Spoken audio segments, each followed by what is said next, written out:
Hey, goodness, it's Sporty King. Oh, wait, let me test the settings one more time. Okay, I think I'm good. All right. Yeah. I just finished. So if you watched it where you had to lip sync, I'm back to give it to you where you can get to hear it. Okay. But it's a Sporty King, and welcome to Gift Friday. I created it because so often we hear TGIF. Thank God it's Friday. But I say, what allure does Friday have to the person who took their last breath on Thursday? Therefore, I learned what I learned what I used through Psalm 92 and 2, and that is, it is good to proclaim your unfailing love in the morning, your faithfulness in the evening. Therefore, instead of TGIF, I use TGIT. Thank God it's today. And then TGIT, thank God it's tonight. Excuse me. And it doesn't matter which order you're saying, and it's a wonderful, victorious cycle of blessing. Thus, I add the lesson in Matthew 6 and 34. So don't worry about tomorrow, for tomorrow will bring its own worries. Thank God it's tonight. Today's trouble is enough for today. Thank God it's today. See that victorious cycle? And I offer first another way of looking at TGIF, and that is trusting God is free. Think about it. What does it cost you to be blessed with the greatest gift of every day?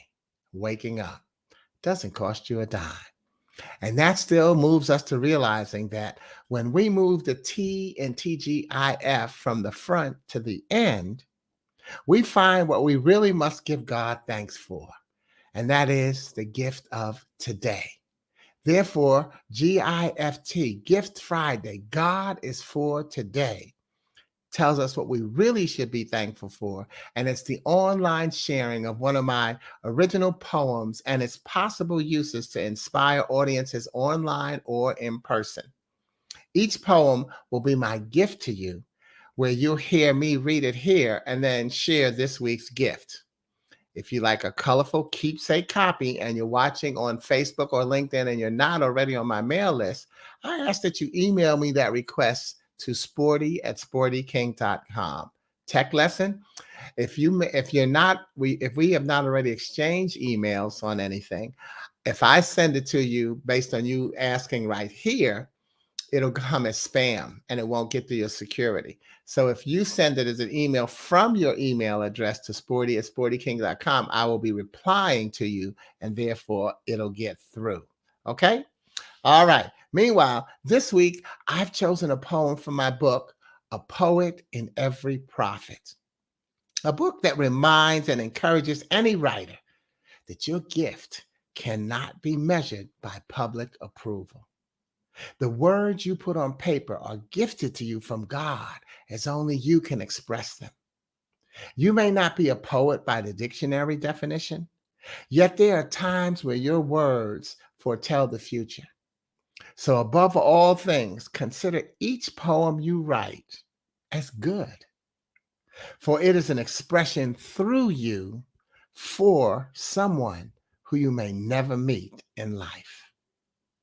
Meanwhile, the book is a collection of my poetry written from 2001 to 2011 and separated into chapters according to the year. I've chosen to share the last poem that I actually wrote in 2004, which is the first poem in that chapter, because it is about the presidential election results. And not much different from the political controversy that seems to come with every election now. That year, incumbent George W. Bush defeated John Kerry. However, Kerry's concession speech would not come until Wednesday afternoon, November 3rd, after issues had been raised, including the mailing of absentee ballots, the counting of provisional and absentee ballots, correction of improper marks on optically scanned ballots, and alleged tampering with electronic voting machines. Here's how the chapter is introduced and walks us into that poem. I'm publishing this short year backwards. I didn't write much, but I experienced quality growth. Our political process can be so wonderful, yet hypocritical. We want and believe others should adopt our system while showing how divisive and incomplete it is. Don't misread me. I love America and the blessing to live in a fallible democracy rather than an inflexible dictatorship. I sometimes wonder whose generation and whose lifetime will get it right. Here's the poem, Wednesday, November 3rd, 2004. Good morning. As I write this, I don't know who our next president is. I chose not to follow the returns, just to see what it was like. Nothing cynical intended, but a way to live my day according to knowing who God is. You see, that would change my day. I can't worry about what to expect from a president who is given a time limit to change decades of behavior while trying to please handfuls of people at a time. Those efforts for change represent only the rewind of a roller coaster ride at an amusement park, where we don't get to ride again without going to the back of the line. So whatever you missed is gone. Well, how does that, now, does that compare to the back of the bus? At least there you were safe from the head on collision and can get a good glimpse at the person who didn't need to stab you in the back. You see, it's a time limit to change decades of behavior while trying to please a handful of people at a time. Winners of popularity contests by virtue of a lesser of evils choosing system that floods our lives with confusion for a stretch of time called campaign season, before falling back to bickering over issues yet unresolved from decades that have no limit. I can't worry about that. I can't expect much from a president who is given a time limit to change decades of behavior while trying to please handfuls of people at a time. I can't worry about that. Yet I won't worry about what I can expect from my God, who has limitless time to change ages of behavior while trying to please only himself. I sleep and wake with the hope that I am being changed to make my life better. I know how I have believed and what I now believe. If I can share that with another person, I get to sleep again knowing that my vote has been cast and counted.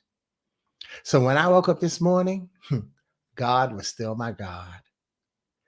He has extended my time limit to change decades of behavior while trying to please only him.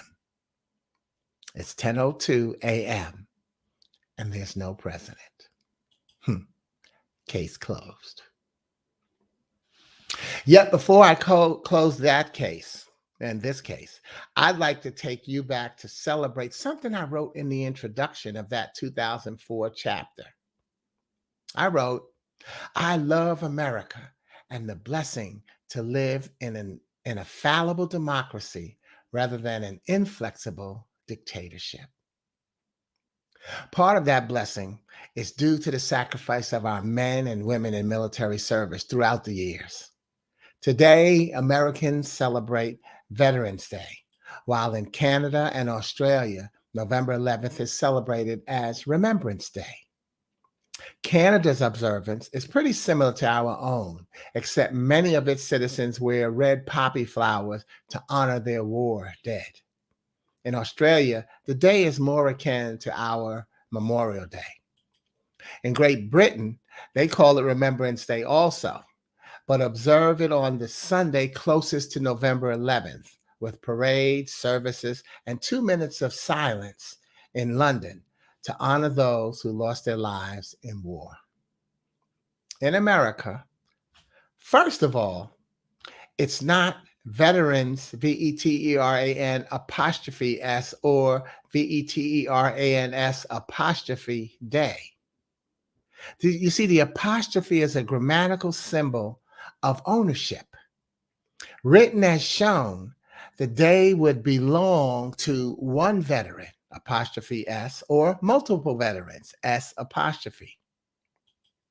Veterans Day is to there it is. Oops, I didn't have that. There it is. And that's what yeah. So we got to realize it's veterans. Apostrophe S would mean one veteran.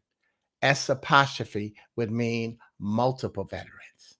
But for us, Veterans Day honors all of those who have served the country in war or peace, dead or alive. And it's largely intended to thank living veterans for their sacrifices. Have a happy and safe Veterans Day weekend, honoring every veteran. Meanwhile, continue to enjoy and share your opinion as you keep your case opened with God and as your guiding light. If you'd like to enjoy, share, and keep your colorful copy of the poem and you're not on my mailing list, remember, if you're on Facebook or LinkedIn, I ask you to email me that request at sporty@sportyking.com. On YouTube or on my website, drop it in the comments, okay? But I'm Sporty King, and I wish you a happy Gift Friday. And of course, remembrance that God is for today. Once again, thank you and God bless you to all of you veterans and to everyone. Have a wonderfully safe Veterans Day weekend. Ciao.